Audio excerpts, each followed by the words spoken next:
Stampers, and welcome to Laura's Stamp Pad. Who else out there is loving the Rose Wonder stamp set? Just shout at your computer because I think I can hear you. Yes, I think I just heard everyone screaming.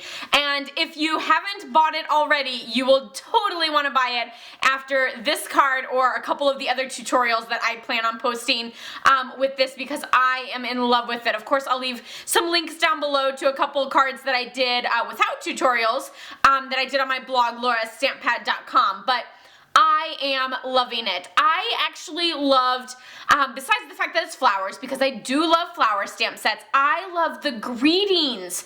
The greetings in the Rose Wonder stamp set are amazing. Stampin' Up, you really knocked it out of the ballpark on this one. There's sympathy, wedding wishes, birthday thank you, you're in my thoughts and prayers. So they kind of covered all the bases there, and then there's all these other amazing ones. For example, one of my favorites is What a Beautiful Blessing You Are to Me. Love that one. Somehow God Knew I Needed a Friend Like You. For Some Things There Are Just No Words. Wishing You a Marriage Made in Heaven and a Lifetime Blessed by God. And then there's an awesome little one here that's Isaiah 4:41:10 that is just super fabulous. Then, of course, there's the fabulous flowers, too. There's the little leaf, the rose, this little flower, which I think looks a little Hawaiian. And then, of course, there's the amazing label. There's the coordinating rose garden framelits. You can bundle and save 15%, and that will cut out the fabulous label there, the rose, the flower, and the little leaf. So super fabulous to coordinate together. As you can see in this card, I actually used the framelits, so you can see that I die cut out the greeting there. And then I also did it for this gorgeous rose, which is so fabulous and fun. So let's get started on how I did that. I started with a piece of Whisper White cardstock measuring 4 inches by 5 1/4 inches. And I actually took a piece of Whisper White cardstock and die cut out the rose. So I die cut it out, and then I'm going to use the reverse image as my template. So you can place this down however you wish. It does fit perfectly if you line it up just so. So there is a perfect match there, but it's okay if it falls off of your paper too. There's nothing wrong with that. You can see mine, I had to trim off just a little bit there and a little bit up here. So there's nothing wrong with having to trim off a little bit of it. So if it doesn't fit, don't worry there. Then I used this as my template, and I just held it down, and I used Wild Wasabi, and I colored in all of the leaves. So you just kind of, like on the edges, you just kind of want to be careful that you are kind of like rubbing and not going like back and forth a lot, because you don't want to actually move your template. So kind of do more like a pounce and rub rather than an actual like brushing strokes that you'll be using.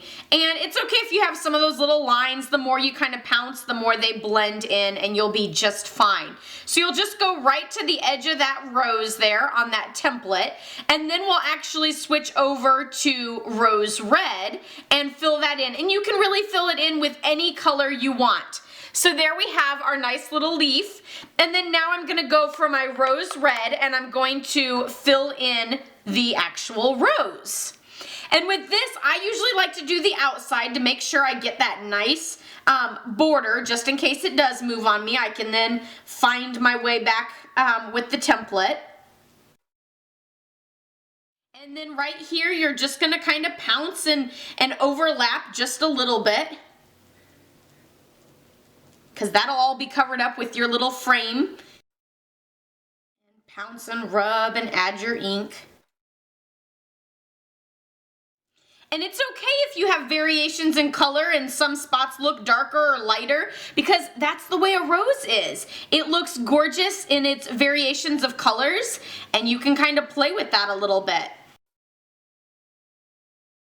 And then of course you can do that last leaf too, but you get it there. See how you have that fabulous rose, and then with that die cut piece that you used to create that template, here you have the actual rose that you can then glue down right on top of that. And the best glue to use is the fine tip glue pen because of that fabulous fine tip. So it actually has a needle in it, and so there's that little bitty fine tip there that you can use to go along the edges of your rose to adhere it down. Of course, getting that needle back in can sometimes be a trick. And you don't need to glue the entire rose. I usually do a few points on the outside, a few on the inside, and then I hold it down, press down for a few seconds, then lift up and see if there's a few spots that need more, and then I just kind of add a few more spots in the needed spaces.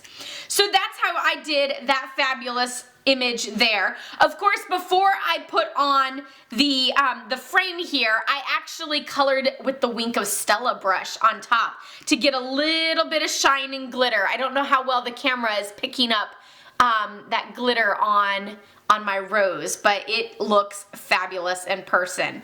So, and again, like I said, you can see this kind of looks weird with the little pouncy marks and stuff, but look how fabulous it looks with those variations in color and stuff once you put that rose on. Super fabulous and so much fun.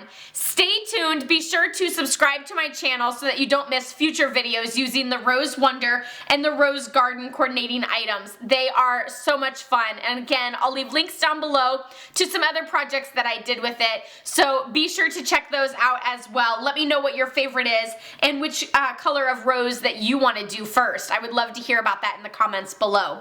Until next time, happy stamping. Bye-bye.